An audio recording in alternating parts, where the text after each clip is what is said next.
Shamanji.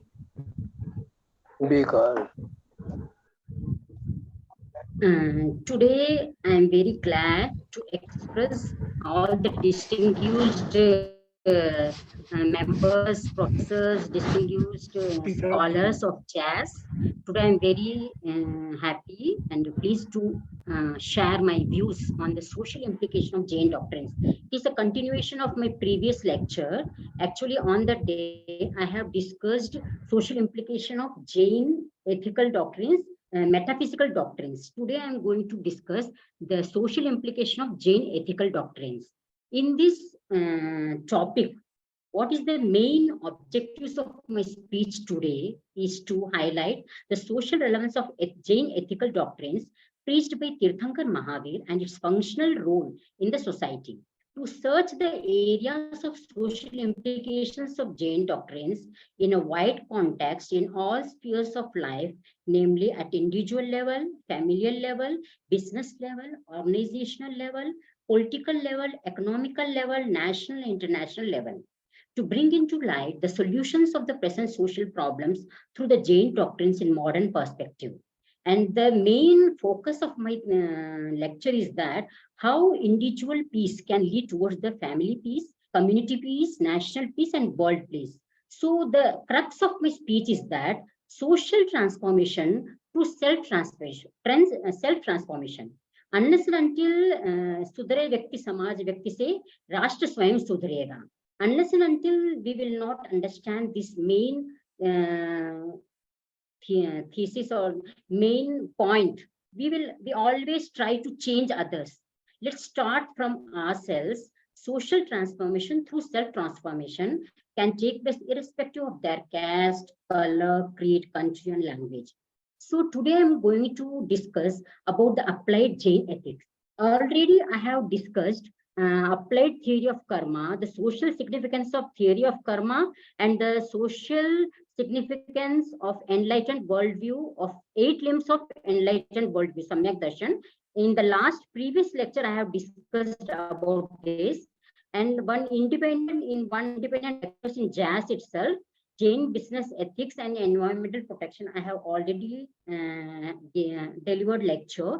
Today, I am going to highlight applied 12 vows of layman, Anuvratas. How 12 vows of the householders can help in what you call global peace via individual peace. Okay, so applied 6 essentials. If the time permits, I can, but I think I will be able to cover only applied 12 vows of layman. So I can discuss the later on about the 6 essentials of Jainism and applied Jain meditation. Today I'm going to focus on the applied 12 vows of layman.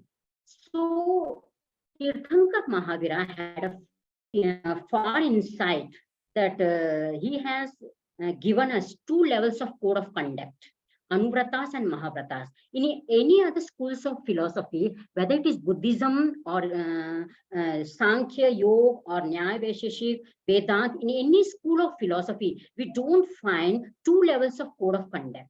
There is only one level of, only one kind of code of conduct, both for the monks and nuns. But Tirthankar Mahavira gave us the path. Even the householders can, leading the social life, can follow the spiritual life. So small vows undertaken with exception, that is Anuvratas, Mahavratas, great vows without any exception. So what is vow? A vow is self-imposed obligation as to what one ought to do and what and ought not to do. It must be practiced in thought, word, deed, and with full commitment. Let us deal the social significance of avoidance of 5 transgressions of each of 12 vows one by one. Today, the specific attention of my lecture is that how Tirthankar Mahavira gave 12 vows, and for each vows, he has given 5 aticharas. I think all of you well know this. So here I am going to highlight how the 5 aticharas, if we avoid 5 aticharas in our day-to-day life, how we can help in social change. how we can solve many social problems. So I'm going to highlight 12 vows in the light of each 5 transgressions, highlighting the essence of 5 transgressions which were discussed 2600 years back by Tirthankar Mahavira, and how it is so relevant today in present scenario. So these are the 12 vows: ahimsa, abstinence from gross violence, abstinence from gross falsehood, satya anuvrat, asti anuvrat, abstinence from gross stealing, swadar santosh vrat, incontinence, ichha pariman, limitation of desire for possession, digvat, spatial limitation, anat dand vrat, avoidance of any purposeless act of violence, bhogo bhog pariman vrat, abandonment and limitation of articles of food, drink, and categories of professions. Samayik vrat, abstinence from all sinful activities for a fixed intended period. Deshavakashik, further curtailment of distance, etc. Paushadopavas vrat, observance of fast on sacred days. Atithi Samvibhag vrat, sharing the food and the like by offering them to monastic order. So these are the 12 vows: protecting well-being, that is ahimsa anuvrat; partial vow of truthfulness, satya anuvrat. So these are the 12 vows. I'm not going to repeat it. So 12 vows are categorized under 3 heads: 5 anuvratas, 3 gunavratas, and 4 shiksha vratas. Basically, the essence of entire Jain ethics is based on the Jain karma theory. Okay, so karma theory is the basis of Jain ethics. So in this lecture, I'm going to highlight how by violating the aticharas, how we can bind new karmas. And 5 anuvratas are the basic anuvratas, and 3 gunavratas and 4 shiksha vratas. They are only just what you call adding gunas. The Digvrat, Anadand Vrat, or Desha Kashik Vrat, and 4 Shiksha Vrat, Samayik, Poshad, Atit Simabhag, and all these 4 Shiksha Vratas are for personal development. It needs what you call practice, and 3 Gunavratas, it needs control of all the desires. And in 5 Anuvratas, we have to abstain. Although Tirthankar Mahavira didn't say to completely avoid violence, he just told that to give up the gross violence. So 12 vows, in each 12 vows, there is injunctions as well as prohibitions. Prohibition like not to indulge in violence, not to speak ill of others, or not to speak lie, okay, not to steal. These are the prohibitions. And injunction, what to be done? Be compassionate, okay, always speak truth. So all these injunctions, so I'm going to highlight injunctions as well as prohibitions, how they are important in applying Jain vows. So what is ahimsa? So this is the very easy meaning. I try to highlight it. A means avoidance of H, harm, I intended by mind, speech, and action. So ahimsa, Jain concept of ahimsa is very deep. Ahimsa is not only to kill, but also not to hurt, harm, oppress, or enslave any living being by means of mind, speech, and body.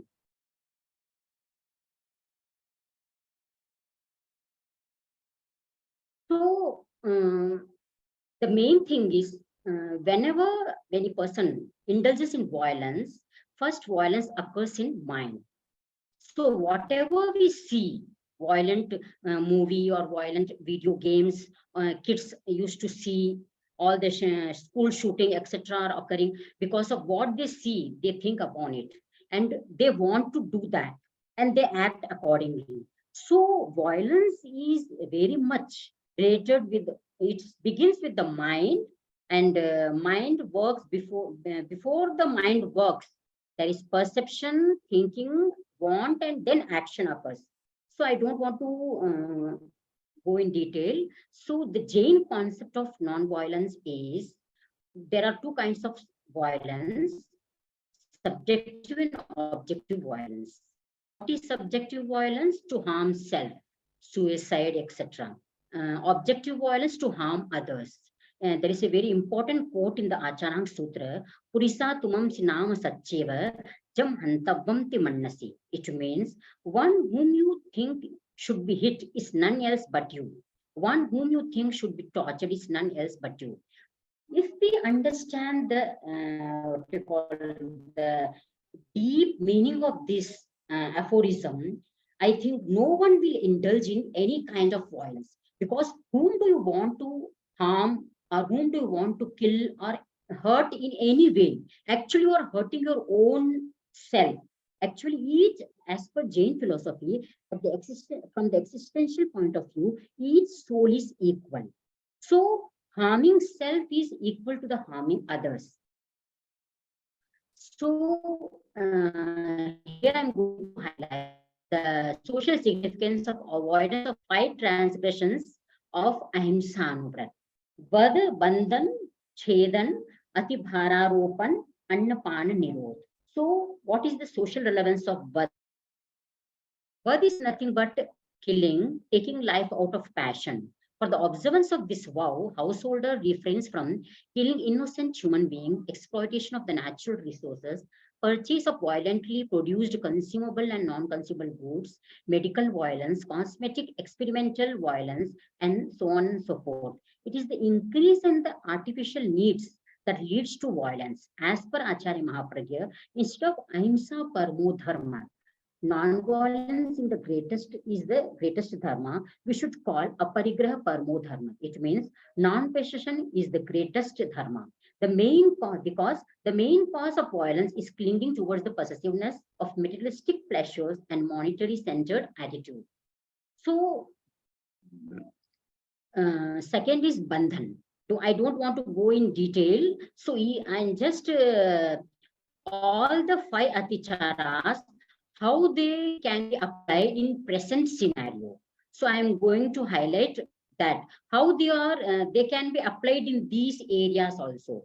Bandhan means keeping away any keeping anything under captivity without consideration for its freedom, rearing animals without adequate shelter, air, light, space, and food is considered as atichar. Keeping pet animals tied with ropes or chains throughout the day is a great hinsa. Earlier, when there was more grazing lands, they could be left free to roam and feed throughout the day and then gathered in the evenings. But now in cities, this is not possible. Sometimes in zoos, circuses, animals don't even have enough space to roam and wander. That is also a kind of bandhan. And all the mentally retarded persons who are kept chained in the beds, that is also kind of bandhan. And what is chedan? Piercing the skin. This is the third transgression of non-violence, ahimsa anuvrat. So plucking of leaves or flowers, breaking off twigs or branches without any purpose. Okay, names on the what you call drawing names on the trees amount to chedan. Today people are ruthlessly cutting down trees for the selfish purpose. This also can be considered another atichar of chedan. Torturing animals in the research lab to test whether medicines etc. are safe for human use or not. Man is destroying hill and mountains for granite rock, etc. to decorate houses. Due to cutting down of the tropical rainforests, it is estimated that 100 species are being lost each day. And this number is increasing day by day. Jains give the concept of interdependence. Every plant and animal is an integral part of the environment and play a major role in maintaining the ecological stability, which is required for our own survival. From the past few years, we are seeing the blatant results of a worsening ecology, unnatural occurrences of seasons that is affecting agriculture, the primary occupation in India, summers that are getting hotter from year to year, etc. So this atichar restraint has great significance in today's world where violence is in various forms is occurring. So atibhara ropan, overloading. This comprises of overburdening fellow humans or animals with load to be carried or work to be completed. If horses, asses, or bullocks are made to draw overloaded carts, it is an atichar. And even in today's scenario, an employer should not render overwork to its employees too, that as it is a kind of Atibhararopan. So Annapana Nirod, withholding food and drink, underpaying the manual laborers or servants and extracting maximum work is also kind of Annapan Nirod Atichar. Bonded labor is one of the worst form of ill treatment and exploitation. It is nothing but a kind of slavery. Landlords grow richer and richer while the farmers toil tirelessly season after season, year after year, generation after generation to repay debt. Newspapers are filled with information of number of suicides committed by farmers of Andhra Pradesh due to inability to repay the debt. So, Ahimsa Anugrat, these are the 5 aticharas. And in our day-to-day life, we should ask ourselves, do I walk carefully? Do I have compassion towards small beings? Do I use more water in brush, shower, and cleaning? Do I use non-animal tested shampoo, soap, etc.? Do I save the light energy by turning off the equipments? Do I read the ingredients before buying any food? Do I use leather? Do I wear silk? Do I hurt animals for my enjoyment? Do I do unnecessary movements or perform meaningless activities? Do I indulge in exploitation, adulteration, and any other non-ethical act? So these are the questions. So I don't want to go in detail of the non-violence. These are the questions. So you can ask yourself. So the second vow is Satya Anuvrat.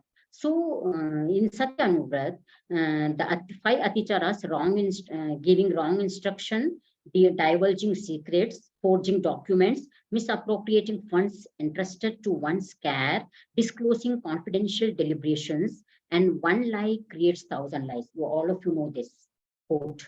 Let us go in detail of the of 5 transgressions one by one.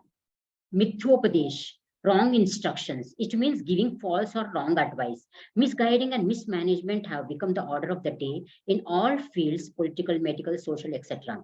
For example, a doctor advising a person to undergo comprehensive tests when it is not required just to make money amounts to parivad or mithyopadesh. The person who takes wrong advice may land up in trouble, but the person who misguides intentionally will face more problems due to karmic influx according to Jainism. Rahasya Bhyakhyan, divulging secrets. Divulging of secrets is common in modern business practices. Companies employ spies to work in their competing firms and find out from him the trade secrets of their competitor. Here, the employee who is doing the actual spying invites karma, but those employing him invite greater karma because they are the instigators of the crime. A classic example of it is that of 2 countries employing spies to find out the strategic defense positions and capacity of the other country. This also occurs in business circles and international relationships where the technology is stolen and sold. Those who buy or sell secrets may be rich and can escape from the law, but they cannot escape from the law of karma. Copyright violation, patentship, stealing of formulas, scientific ideas, etc. are examples of Rahasya Bhyakhyan. It is forgery. Even after taking an oath on the Bhagavad Gita, Quran, Bible, Agam, etc., people lie on the witness box. Okay, so it is detailed given in the Gita Ramanujan in her book Environmental Awareness in Jainism. So I don't want to go in detail. And Nyasapahar, misappropriating funds. It is a breach of trust. One of the media, Tehelka.com, exposed corruption in high places of politicians, bureaucrats, and officials. Everyone was involved in a traitorous conspiracy to cheat the nation and its people for monetary or other gains. This is a gross transgression of vow of Satya and invites great karmas. Case of a well-known stockbroker of India who was involved in share scam is a perfect illustration of the operation of karma theory. Though he was a big bull among stockbrokers, he breached the trust of all the investors and cheated thousands of investors. I don't want to mention the name. Sakar Mantraveda, confidential, disclosing the confidential deliberations. Under the vow of truthfulness, one should not disclose one's confidential deliberations, the others in any circumstances. The person who violates this really transgresses the vow of truthfulness. Even the husband should not open the secrets of wife under any situation. Thus, he who really conceives truth and lives up to it by mind, speech, and body beholds the divine. Through truth, one can even attain clairvoyance and even liberation. It also Satyam Bhayavam, Satyam Loyam Sarabhayam. There are many quotes of the truthfulness, essence of importance and features and advantage of truthfulness. It also bestows upon a person widespread respect, trustworthiness, and veneration. Mahavira prescribed a number of five principles for ethical code of conduct as per Mahapragya. Now, what is the social relevance of Achoi Anuvrat? Greed is the root cause of all corruption and exploitation of natural resources, according to Jainism. Acharya Umaswati has given the 5 transgressions of Aste Anuvrat: Stena Prayog, Chaurarthadan, Viruddha Kraman, Hinadik Manonman, Pratirupak Vyavaha. So one by one we will discuss the social significance of Asti Anuvrat from the point of view of the 5 Atyacharas. Stena Prayog, instigating or contributing for the commitment of theft or criminal activity is Chaurya Prayog. In today's context, harboring terrorists to roam free is equal to stealing. Hence, the person's society or nation, even though not involved in stealing directly, cannot escape from the law of karma because this amounts to himsa. Chaurarthadan, dealing in stolen goods, receiving or aspiring for stolen property. Today, there are innumerable shops that deal with smuggled goods like mobile phones, electronic goods, pirated cassettes, books, medical devices, heavy machines, arms, etc., that affect the economy. Even politicians and leaders themselves are involved in such acts because they receive a commission for letting in these goods into the market. There is also a thriving market for snake skin, tusks of elephants, claws of tigers, etc. Here, people are not only guilty of Asti Anuvrat because selling products made of these animals are considered as illegal. More importantly, they are transgressing the vow of ahimsa by killing these animals mercilessly and encouraging it for monetary gain. Viruddha Rajatikraman. Most politicians, bureaucrats, and government officials are committing this atichar by accepting bribes for favors granted. On one hand, they use taxpayers' money for the personal uses. On the other hand, they take money from the rich for granting favor in form of concessions, special permissions, etc. This occurs at all international level. At all levels, beginning with rural India to international level. Therefore, corruption encouraging practices gives rise to a vicious circle of greed and hinsa. Moreover, exporting or importing things which are prohibited by the government of the country also comes in this transgression. Hinadik Manonman, for use of false weights and measures. Acharya Samantrava does not spare even the manipulation in the weight used by the business people. In modern times, this atichar has taken new forms. Auto drivers and petrol pump owners who manipulate with meters to cheat the customers. On a broader scale, this happens between countries in subtler forms. Recycling waste materials poses a problem to developing countries. They require chemicals for the process that have to be purchased from the West. The West charges high prices for these and hence keeps the developing countries in a debt trap. So Pratirupak Vyava, adulteration. This is the kind of great crime, mixing of material of lower value with the higher value of identical material is adulteration. Adulteration is another poisonous business tactic which not only helps man to amass wealth illegally, but it also causes ill health to fellow men and beings. Mixing cow dung with dhania and papaya seeds in pepper, selling adulterated and inferior building materials, adulterated drugs, etc., invites not only influx of karmic matter, but causes loss to human race. Adulteration is not just materialistic greed, but spoils the souls by influx of karmic matter. Thus, centuries ago, Mahavira anticipated the problems that the modern world is facing today. Man must take notice of these transgressions of Acharya. Now, I'm going to how the vow of truthfulness and non-stealing can help the society. Maintenance of law and order if we follow the truthfulness.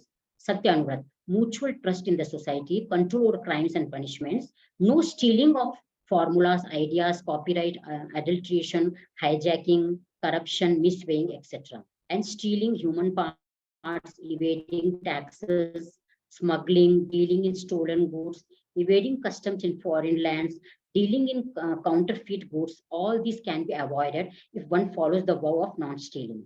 The social relevance of Brahmacharya Anubrat. Per Vivahakaran matchmaking, Itvar Parigrihita, intercourse with a married immoral women, Parigrihita Gaman, sex with oars, Ananga Krid, unnatural sexual practice, and Tivra Kamaha Nivesh, intense sexual passions. One by one, we will discuss how it is very harmful even for the individual and for the society.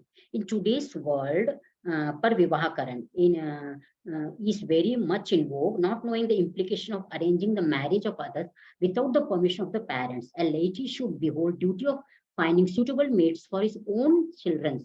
He or she should not engage in matchmaking of other kids, children, etc. Nowadays, many brokers or agents make their livelihood by matchmaking, but they indirectly attracted inflow of karmas. Today, there are many examples of business tycoons who provide girls to their colleagues as a means of setting a business proposition. Itvara Parigrihit. Intercourse with the married immoral women. The householder should maintain self-restraint from indulging with the married immoral men or women. Firstly, this act will violate the vow of Brahmacharya Anubrat. Secondly, it will cause inflow of karmas. Thirdly, it will lead one to moral fall. Moreover, to have sexual affairs with such women not only decreases the prestige of the man in the society, but also if he or she is having any HIV disease, also leading towards the health hazards. So, sex force association with the prostitute is another transgression. It is avoided by the Tirthankar Mahavira. A prostitute is a hired woman to satisfy a man's lust. Tirthankar Mahavira restricted the householders to indulge into sexual affairs with prostitutes. He estimated that there are about 20 lakh prostitutes distributed over 817 red light areas in different parts of India. Mumbai alone produces 3 to 4 HIV infected cases every 15 minutes. One is produced in Mumbai. The India Health Organization, Pune, has estimated that about 10,000 people will die every day in India by the turn of the century. On account of this man-made calamity, leaving 20,000 children orphans and 5,000 widows daily, as found in the Hindustan Times, April 7, 1995. A large number of these prostitutes and call girls are infected with HIV, pass on the infection to their customers, and finally both of them die a dog's death. So Tirthankar Mahavira centuries back emphasized to refrain from sex with prostitutes.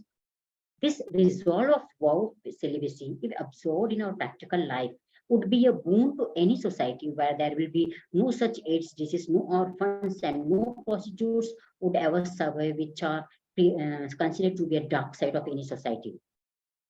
So, unnatural sexist practice, I don't want to go in detail.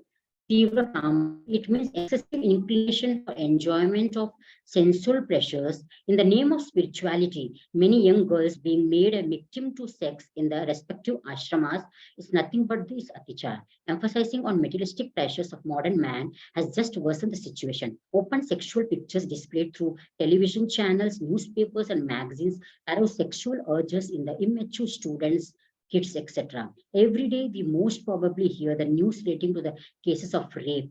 All these occur due to the unrestrained exposure in the movies. Filmmakers, directors, producers are involved in making and screening such pornographic films and aggravates intense sexual passion. When one sexual urge is not fulfilled, this failure leads him towards violence. So for a healthy society, banning of such films by the government is required. So if a person has contentment with one's own life, what will happen? Peaceful coexistence, non-exploitation of male and female employees, emotional intelligence, mind-body harmony, happy and harmonious family, control of crime and punishment. So social relevance of aparigra icha parimantra. So in Upasak Dashang Sutra, we find the 7 categories of parigraha, and limiting the 7 types of parigraha is nothing but the Icha Parimanamrit. The 5 transgressions of like land, etc. The 5 transgressions of fifth small vow of the householder is to voluntarily limit over the possessions of tillable land and buildings, silver and gold, livestock and grain, male and female slaves, and of base metals, earthenware, and wooden furniture.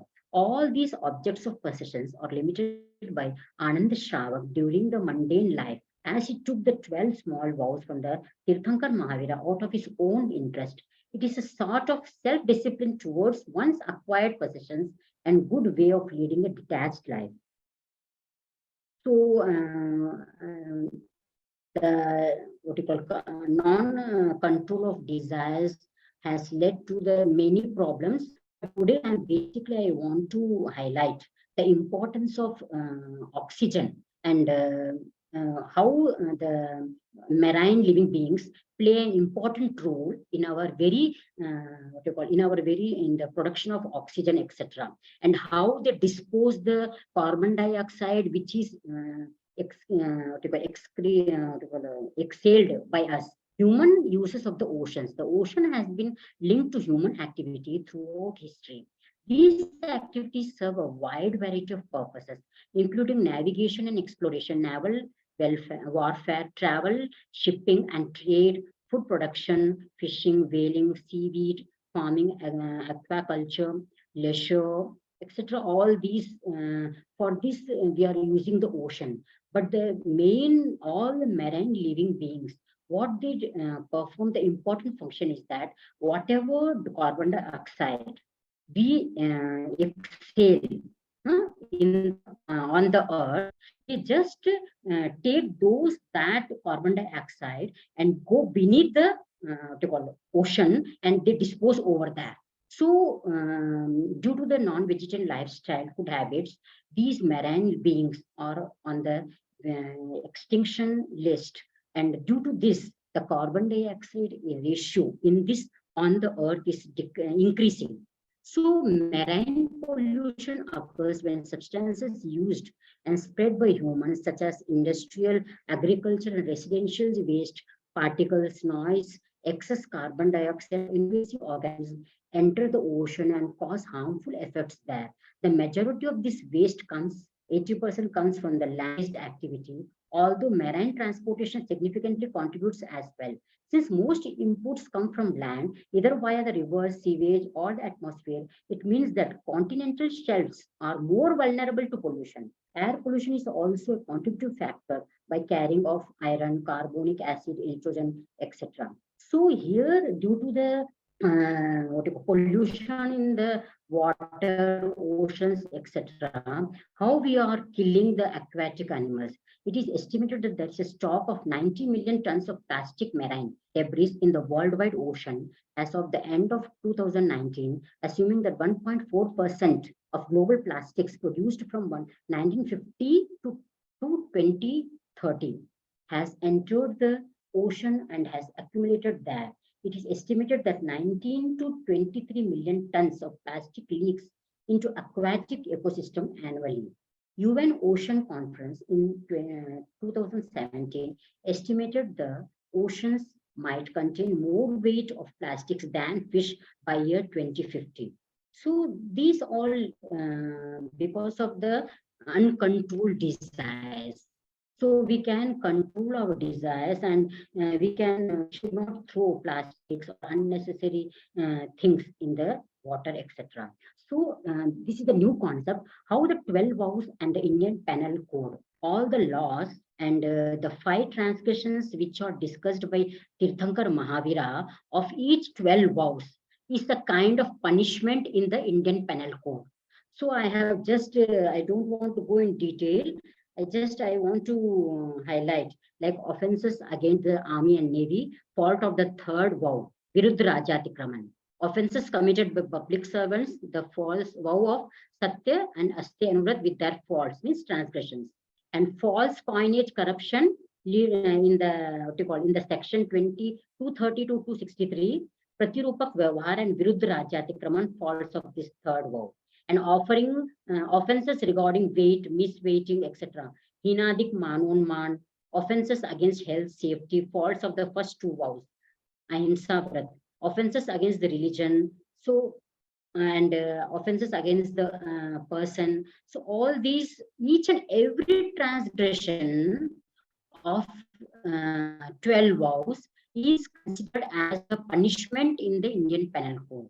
Regarding the false documents in the section 463, 489, Kut Lekha Kriya Pratirupak Vyavhar, there is a punishment. Regarding failure to perform service, offenses against marriage leads to the vow of brahmacharya, defamation, intimidation, attempt to commit offense when committed by person entrusted with custody may extend to 3 to 5 years, what you call jail.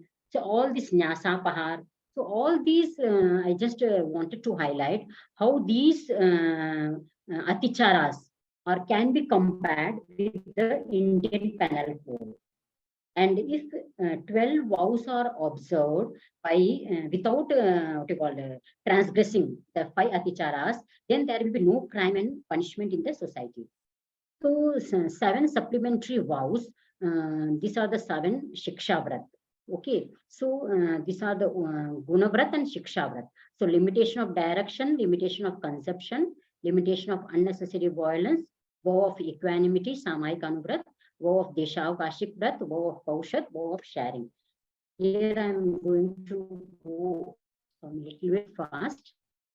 In this vow, a layman fixes a limit of height, depth, and circumference. There are 10 directions, the 4 well-known directions, east, west, north, south, the 4 intermediary directions, Ishan, Agni, Nairitya, Vayavya, the upward direction over one's head, and the downward direction under one's feet.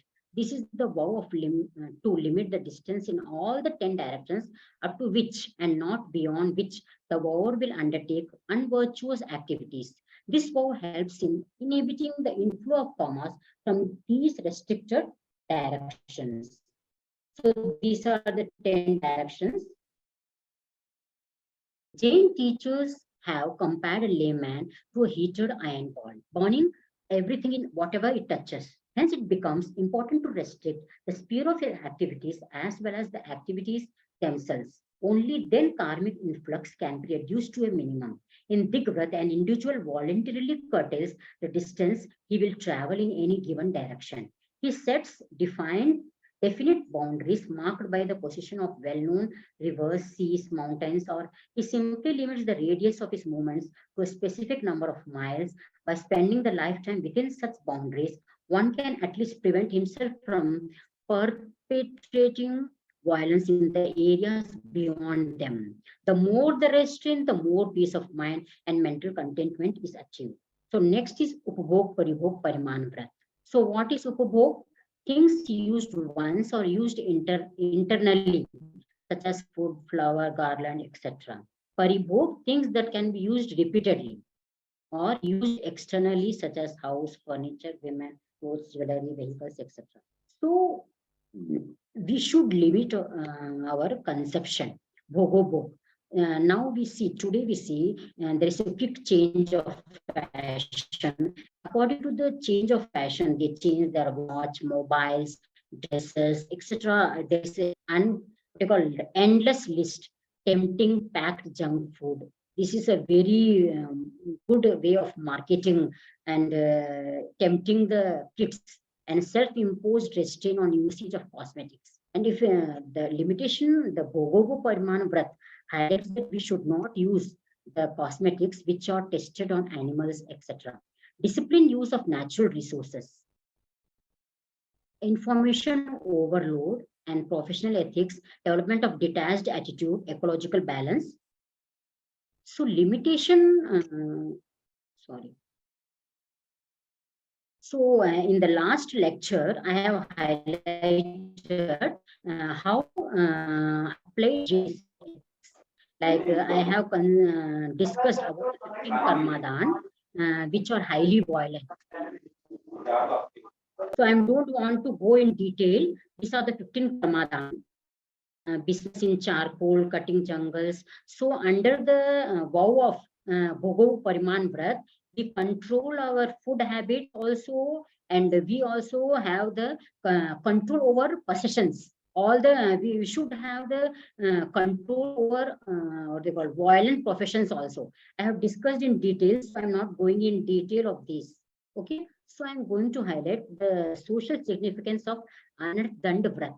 Okay, so before discussing that, I want to highlight what are the kinds of Anardand. There are four areas of Anardand. One promises not to think evil of anyone. Pramadacharya. Be careful as far as possible and not to take life through carelessness. For this, one has to take care over all vessels of oil, milk, or water in which a fly might be drowned, purposeless mischief, digging the ground unnecessarily, cutting trees just for fun, putting the stone in the what you call well or in the any Himsa Pradhan, one promises not only to keep and give weapons, but also a few knives or other things that could be used as weapons. Papopadesh, one promises not to persuade anyone for giving harmful advice, encouraging warfare, helping hunters to find animals, etc., which can only increase one's tendencies towards violence and purposeless reasoning. So these are the four kinds of anadand types. So we should avoid unnecessary violence. Today we see selling of poison, dealing in sealing wax, owning a mill or working with machine, mutilating or cutting the limbs of animals, burning jungles, wasting the water of a pond, draining of swamps or lakes, taming animals and selling them, a livelihood deriving from the propagation of antisocial behavior. So all the unnecessary violence, this should be avoided. So Tirthankar Mahavira had a deep insight that unnecessary violence cannot be avoided, but we can avoid unnecessary violence. So the pollution, these are all unnecessary violence. So through how lot of what we call pollution in the environment, killing many animals, and even the entire atmosphere due to this. So avoidance of another breath, how it will help non-exploitation of natural resources, pollution-free society, no terrorism, no medical tests on animals, control over unnecessary violence. So this vow will help in this. So practice of Samani. What is the relevance of it? Is a capital investment of 48 minutes for self-auditing. Nourishing natural quality of soul. In 48 minutes, we just do internal trip and self-introspection. Balance of materialism and spiritualism. Development of self-awareness. And partially shedding of karmas. So it is an end as well as means itself. As a means, it is a practice of for attaining equanimity, while as an end, it is the state in which self is free from all kinds of 18 kinds of sinful activities, which causes flickering of mind. Samai gives the golden opportunity to think and find what we are, where we stand, and where we have to go. It paves the way to realize the self. So it can be defined as the capital investment of 48 minutes for self-auditing. It can further be more explained as the investment having high returns with low risk. It is a picture of Punya Shravak. And once, I don't want to go in the story of the Shrenik and all. If you purchase one Samai from the Punya Shravak, your hellish realm can be avoided. So, potential implication of Desha Kashik Prat. Five anuvadas are further limited to the extent of even restraint from subtle violence, subtle lying, subtle stealing, subtle possession, that is attachment, subtle celibacy, and restraint over consumable goods are also still minimized for a day or limited period of time. That is called Deshavakashik Vrat. The basic idea underlying the Deshavakashik Vrat is the constant awareness of these spatial limits will result in added vigilance in the observation of the anuvratas within them. Moreover, regular restraint leads to us towards step-by-step progress in restraint attainment of fearless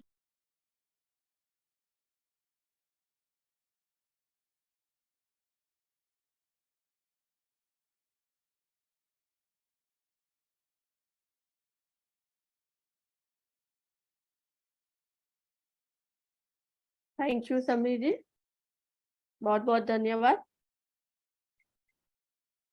abruptly बंद हो गया है ये? हाँ, उनका वैसे भी net issue लग रहा था आवाज में बीच बीच में।